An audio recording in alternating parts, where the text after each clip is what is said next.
Firstly, we will introduce concepts related to sampling. Sampling in quantitative studies will be discussed, as well as sampling in qualitative studies. So, in the research process, we first start with the research question. And previously, you had a session on research questions, hypotheses, and aims. Once you've focused your research question and you have a specific research aim, then you decide on a study design. Now, this design can either be qualitative or quantitative, and you will have to choose from the various qualitative and quantitative designs a design that is suitable and match your research question or your study aim. Once you've done that, you will then go on to describing your population and the sample that you will use in your study. And this must also be aligned with your overall research aim. So, for example, if you are interested in exploring nurses' experiences of the COVID-19 pandemic and how it influences their clinical practice, your population will be nurses who is working in clinical practice, depending on the area of where they will be working. So a sample is a selected group of people or elements from which data are collected for the study. And usually the sample is drawn from the larger population with the aim to make sort of inferences to the larger population. Sampling is then the process of selecting a portion of the population to represent the entire population. So it just involves a subset of the population. And usually we sample because it is not possible to do research on the entire population. It will just be too time consuming and it will be too costly. A sampling plan outlines the strategies to obtain a sample and includes the sampling methods. And then members of the sample can be called the subjects or the participants. Usually we prefer using participants rather than talking about subjects.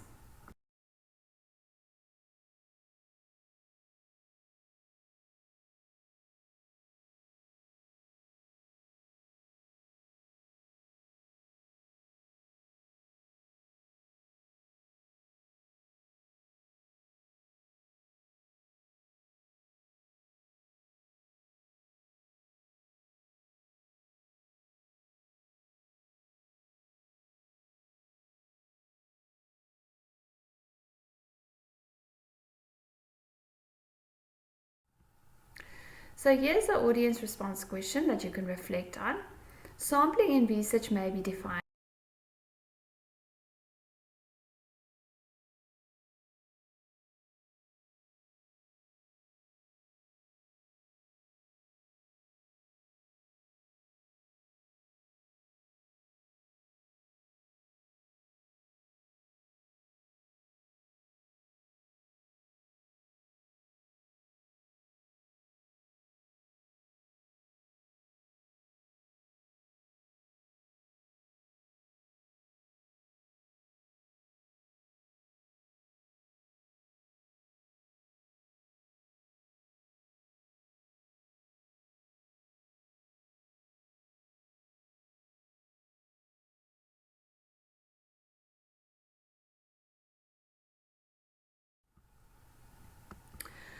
So population is the entire sum total or aggregate of the cases in which you are interested. So it can be people, it can be records, it can be hospitals.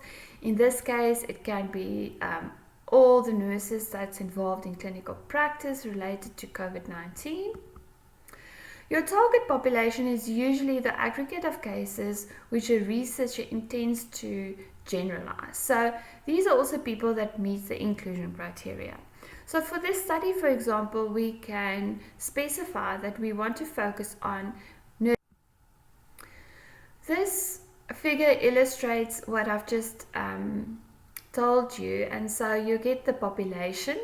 Then you determine it by your target population. So this is your sampling criteria. As I said, these are the nurses who are working in ICU settings with patients diagnosed with COVID-19. Your accessible population will be then those nurses who work in either Tygerberg Hospital or Groote Schuur Hospital. And then from those nurses, you will select a sampling using a specific sampling method, which we will describe later. This can either be probability sampling or non-probability sampling. And then in the end, you will end up with your specific participants or elements or objects or records or events that you will then collect data from in this specific study. What is generalization? So in the end, we want to actually extend the findings from the sample to the entire larger population. So if we sample nurses in ICUs at Tygerberg and Groote Schuur Hospital, we actually want to extend our findings to that larger population of nurses working in those hospitals.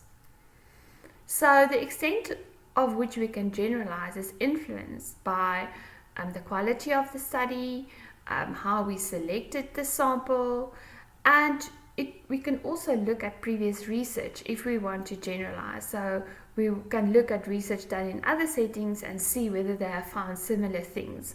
And that would help us to generalize the findings of our particular study. But in general, you cannot generalize beyond your target population. So you will probably not be able to generalize beyond saying, this is what we found amongst ICU nurses working with COVID-19 patients in Tygerberg Hospital and in Groote Schuur Hospital.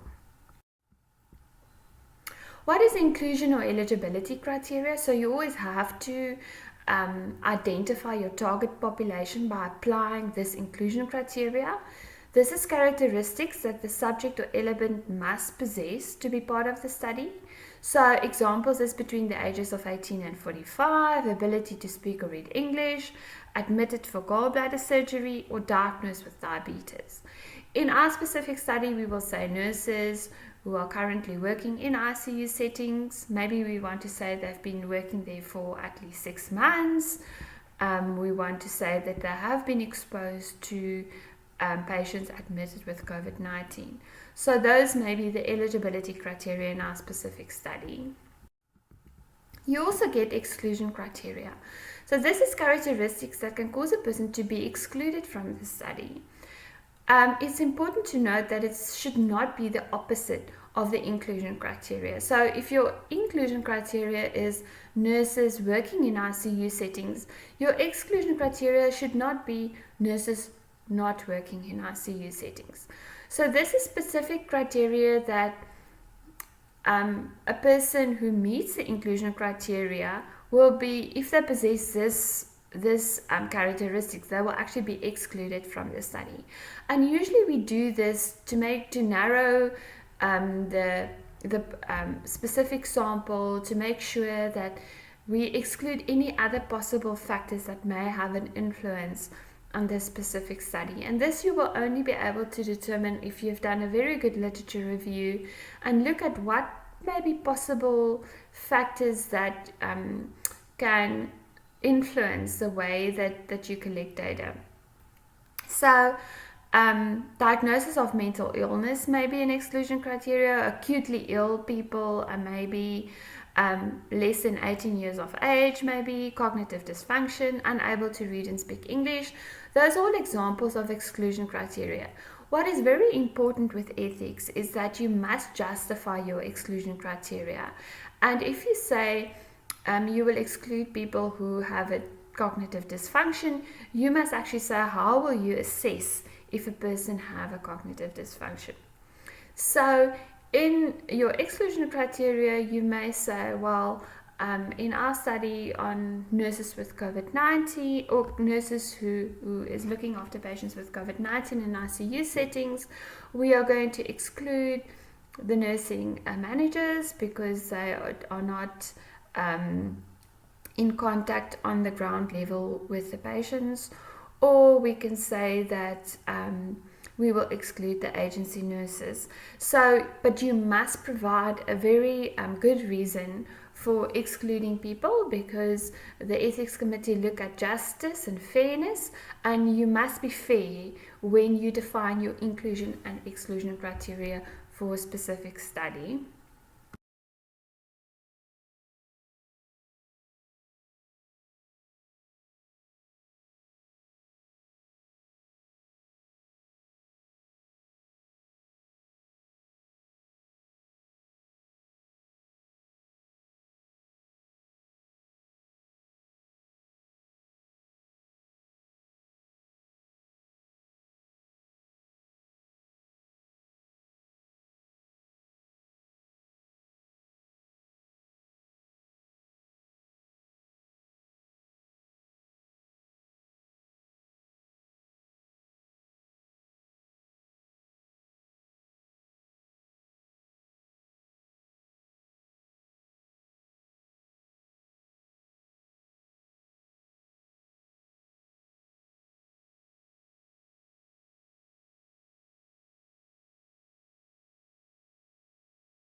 So you get a homogeneous sample. So these are people that are very similar.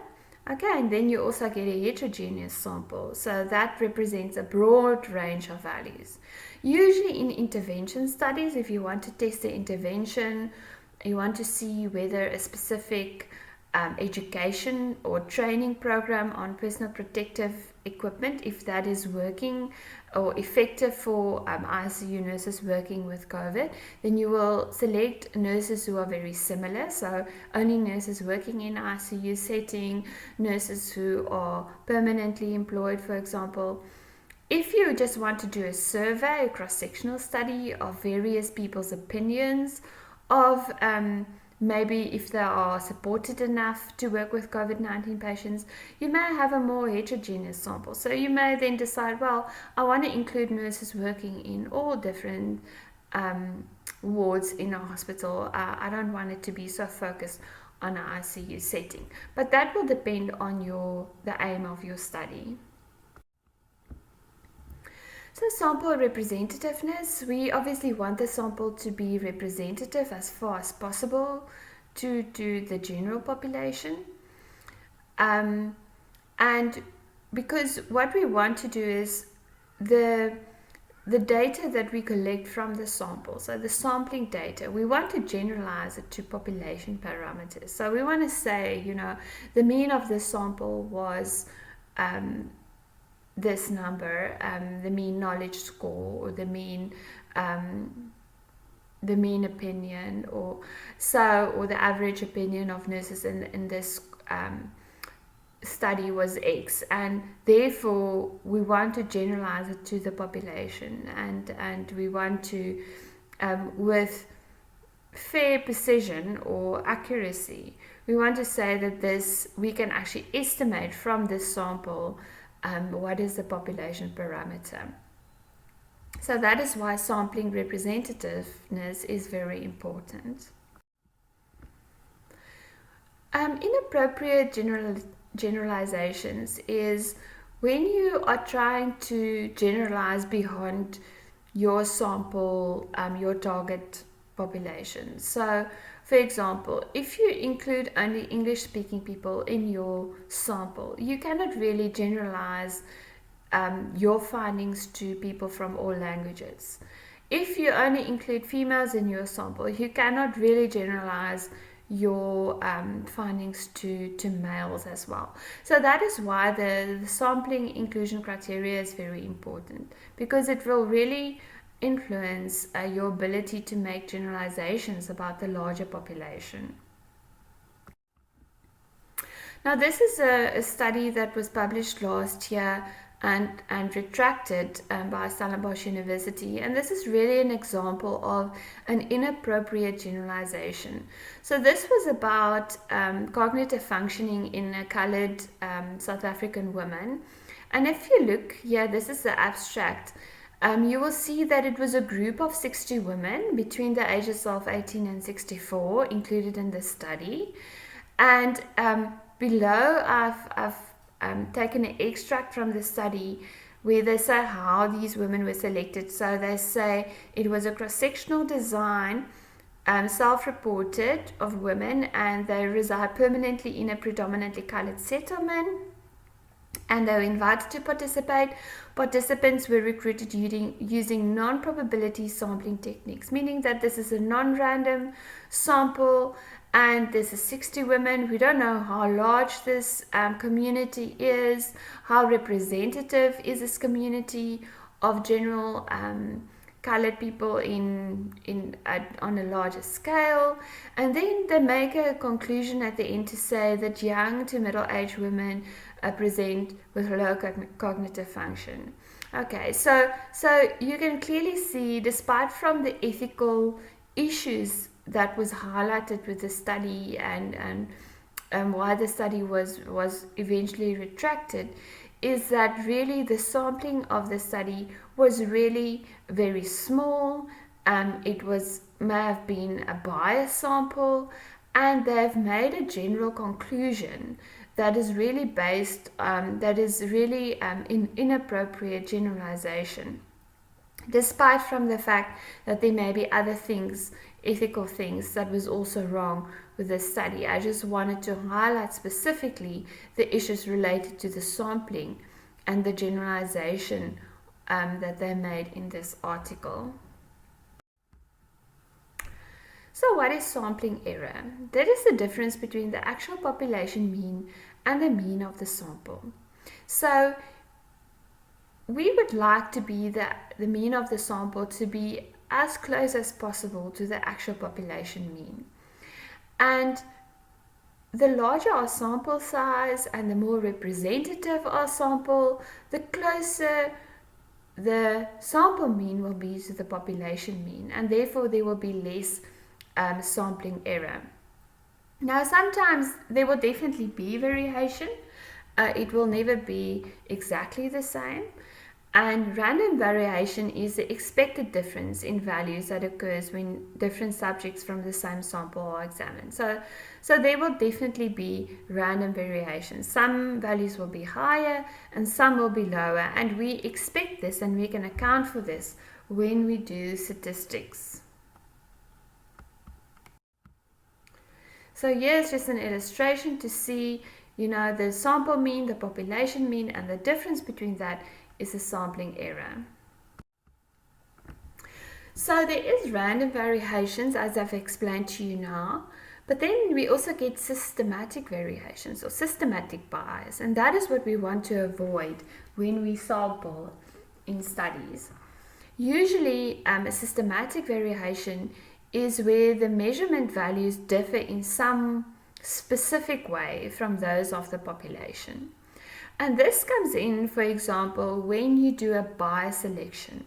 So, for example, if you want to know whether people are satisfied with the services at a specific hospital, if you select people who did not complain or people who you think sort of were quite satisfied with the services, then you will get a sample mean that is far higher in terms of patient satisfaction than the actual population mean.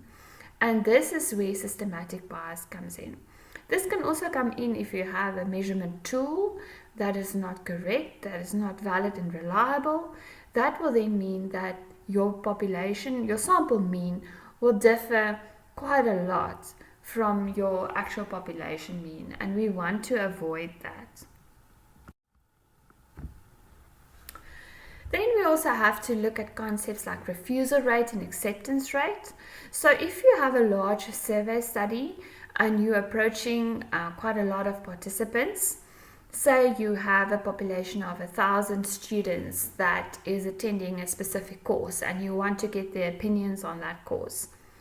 If you then send your survey out to 1,000 of them and only 100 replied, so then that means that your refusal rate will be quite high and your acceptance rate will be quite low. And we don't want that in a specific study, because there may be reasons why people refuse or reasons why people accept. The people that accept to participate in the study may be quite different from the people who refuse to participate in the study, and we don't want that. In this slide you will see how we can calculate the refusal rate and the acceptance rate of a study. And then the same goes for sample attrition or retention. So attrition or retention is more used where you have repetitive measurements. So for example, if you have an intervention study and you have a measurement before the intervention and measurements after the intervention, or you have a longitudinal study where you follow people over a period of time. Sample attrition is how many people actually then fall off from the study or withdraw from the study, and that you also do not want. You want to, if it's an intervention study, for example, you want the same percentage of people withdrawing in the intervention and the control group. Otherwise, we may think that there's some reason why people in the control group or why people intervention group, why is it that they are more likely to withdraw? and that may bring bias as well.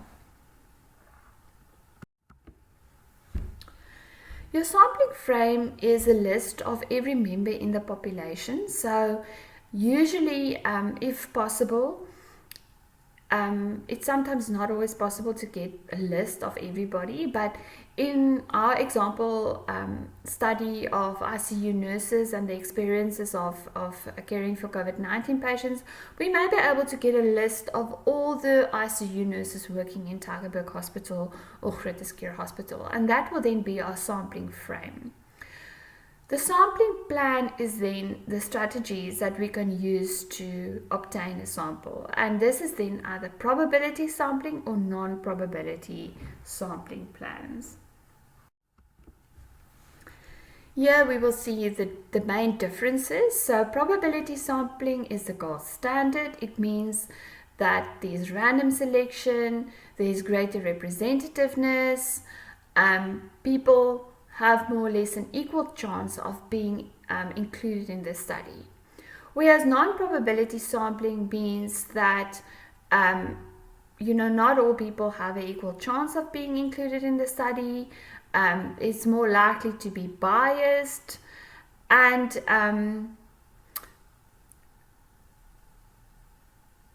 we may not be able to specify how likely it is for a person to be included in the study. Where in probability sampling, we may be able to specify how likely it was for a person to be included in the specific study. So there's another audience response question that you can think about. The subjects or participants who participate in a study with inflammatory bowel disease are described as the accessible population, element, sample, or target population. And it's obviously C, the sample, because these are the people who are actually participating in the study.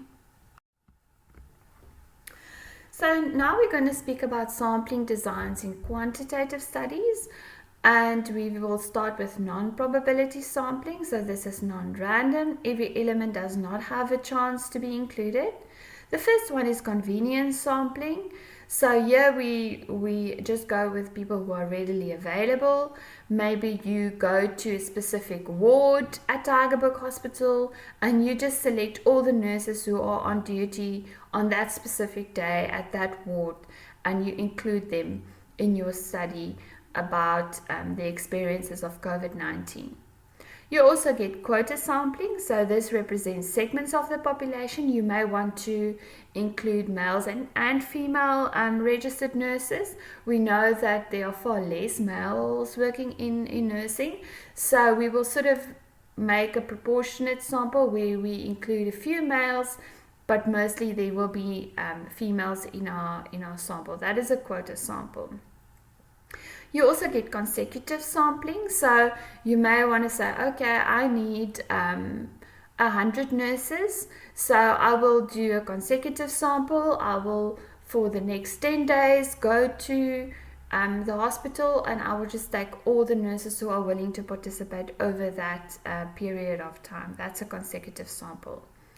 Then you get purposive sampling. So here is where the researcher applies their own judgment. They're knowledgeable. They want specific people to be included in the study. And in quantitative studies, this is not always used. It can be used. It's sometimes used, for example, in Delphi studies where you want expert opinions and when you're developing guidelines or questionnaires. But usually it's not used in general in quantitative studies. Then under probability sampling, this means random selection.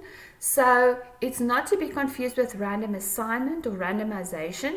So random assignment is when you work with intervention studies and you have random assignment to the control group or the intervention group. So random selection is different. And this means that all participants in the population have an equal chance of being selected in the study. So there's various types. You get simple random sampling, okay? So most of the time participants are numbered and random numbers are generated. There are various ways of how to draw a simple random sample, and there's some video links that I will give you at the end of the presentation that gives you more detail on how to select these samples.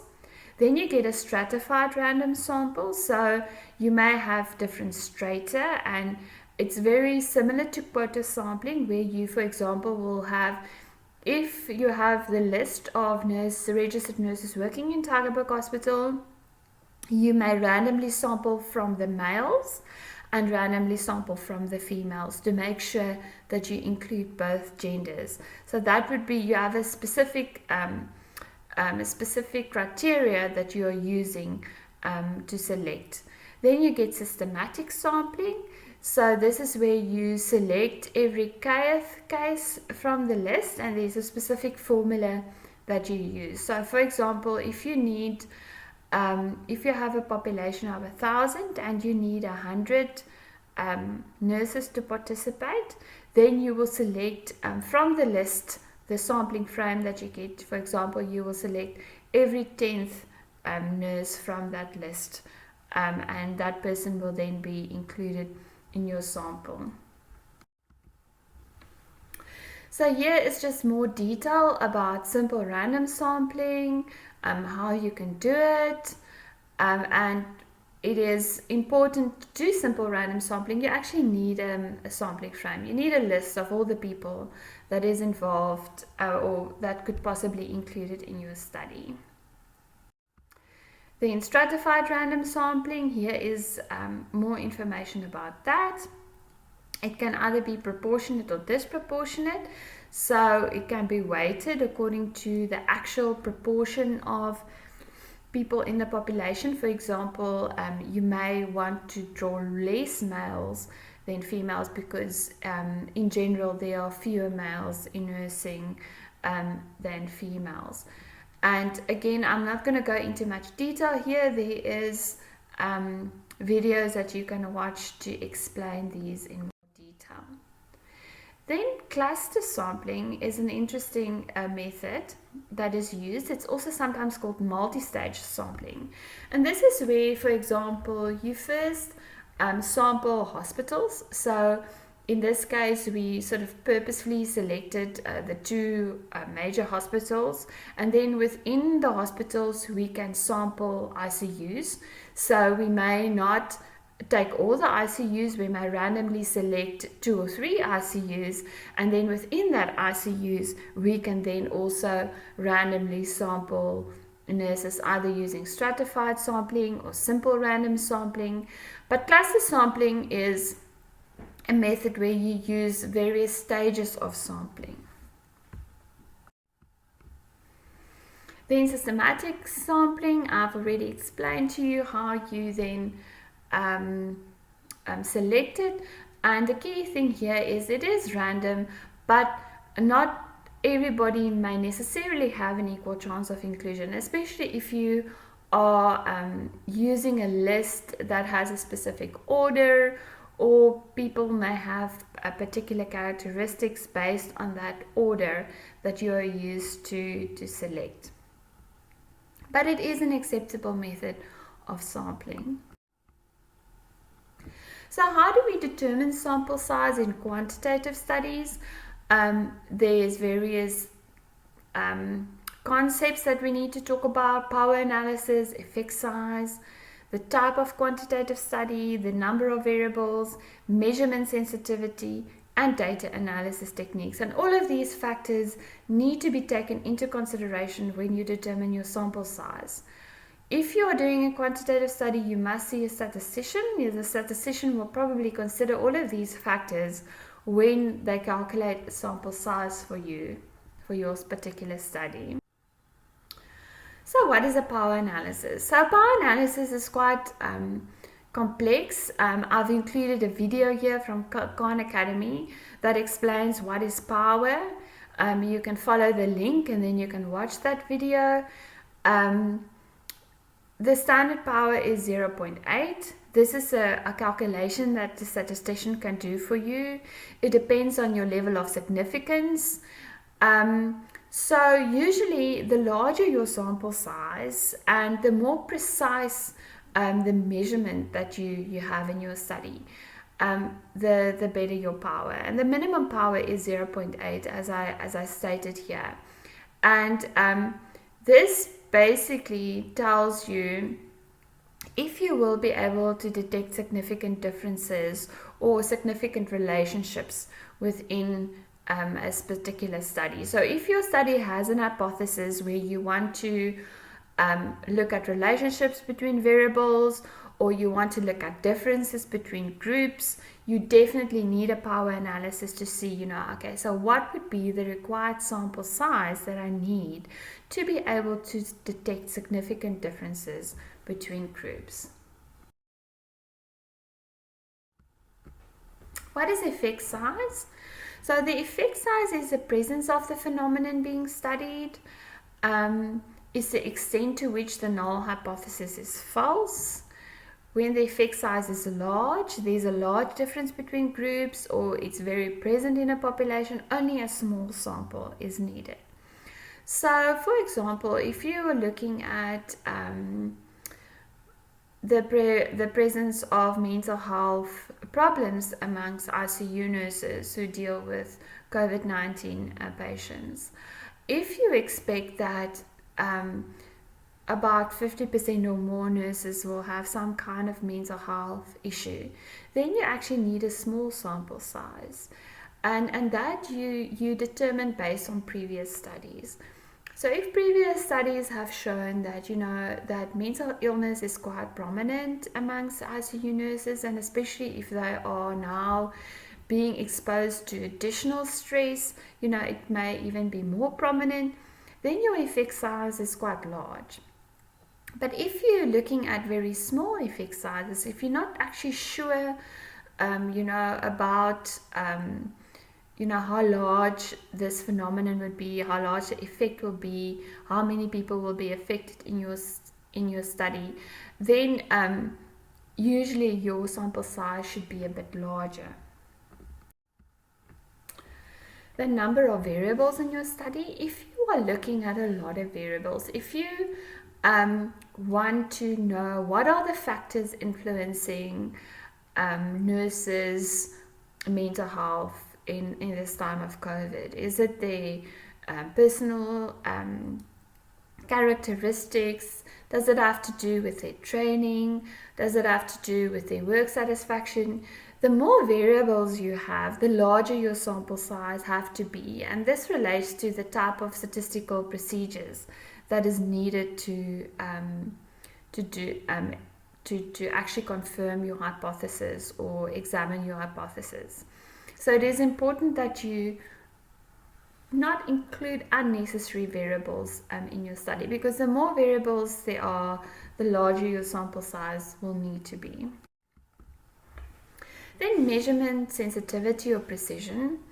If you have a valid and reliable tool that can really measure very precisely, for example, you have a tool that measure burnout, or you have a tool that measure mental health amongst nurses that have been used before and is very reliable, you also need a smaller sample size.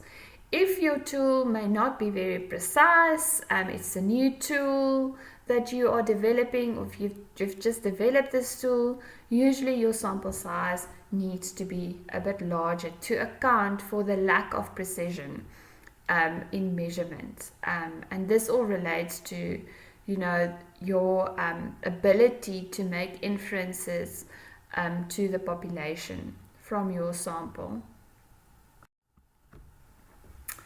There are various techniques used for data analysis, and these techniques also influence the sample sizes that is required for your specific study. And I've made some examples here, but you can go and read up on it. It is just an element that you have to remember to consider as well.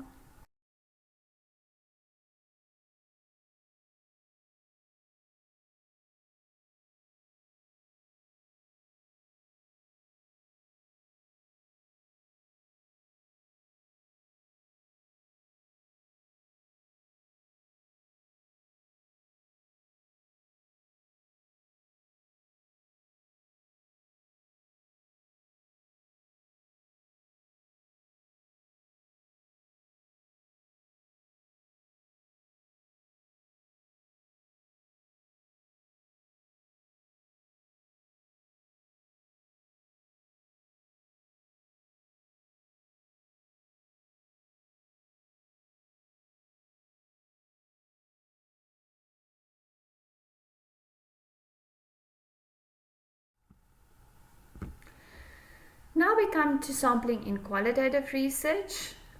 Most of the time we use small non-probability samples in qualitative research. We're not interested in making generalizations. We are interested in understanding more about the phenomenon and gaining a deeper understanding with multiple realities. We use information rich sources. So it is important that we distinguish the sampling in qualitative studies from sampling in quantitative studies. So here just a further explanation about convenience sampling. And usually convenience sampling is not a good sampling strategy either in qualitative or quantitative studies to use because it has the possibility of introducing quite a lot of bias. It's much better to make a judgment about who you want to include than just having people volunteer to be included in your study. Then about recruiting and retaining participants. So you will have to include a section stating exactly how you will recruit participants, what gatekeepers you will use to gain access into that population, your target population. Sometimes if your sample size is 200, that was estimated by the statistician, you have to over enroll. So because some of the questionnaires may have to be discarded because they were incomplete or there were problems with it.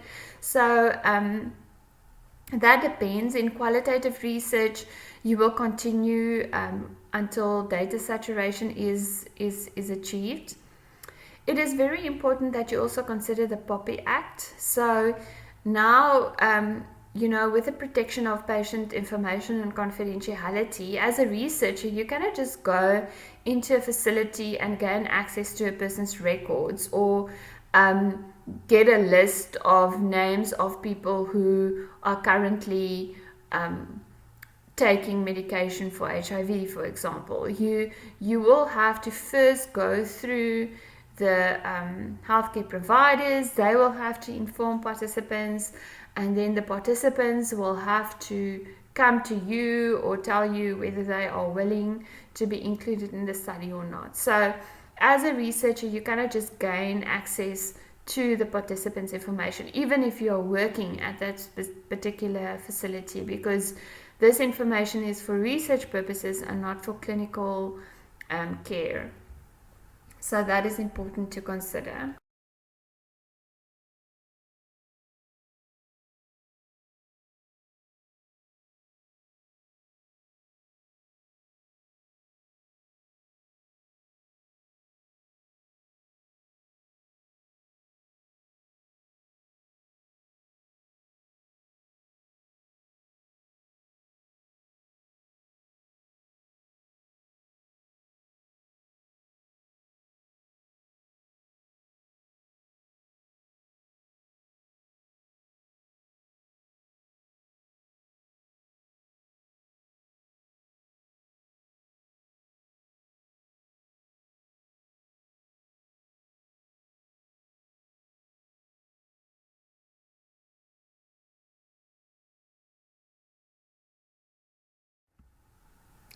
There's a few acknowledgements of this slide.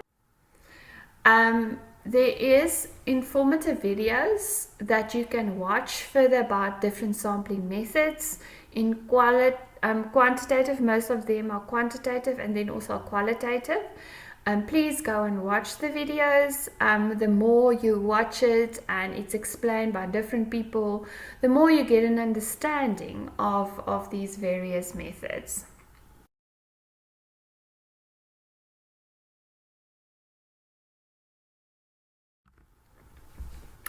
There's important dates that I want to remind you of. Please make sure that you complete the 3 modules in the month of May. It should be completed by June. The June workshop is the first week of June. We're still not sure whether this will be online, but we will confirm with you whether it will be online as soon as possible. I will make an additional PowerPoint that you can look at where I will be critiquing the sampling plans of the qualitative and quantitative study that I posted for you in the beginning of the year. So please have a look at that as well. And then I encourage you to go to the Elsevier Evolve resources. You can follow the link that is on SunLearn. Hopefully you're already registered for those resources.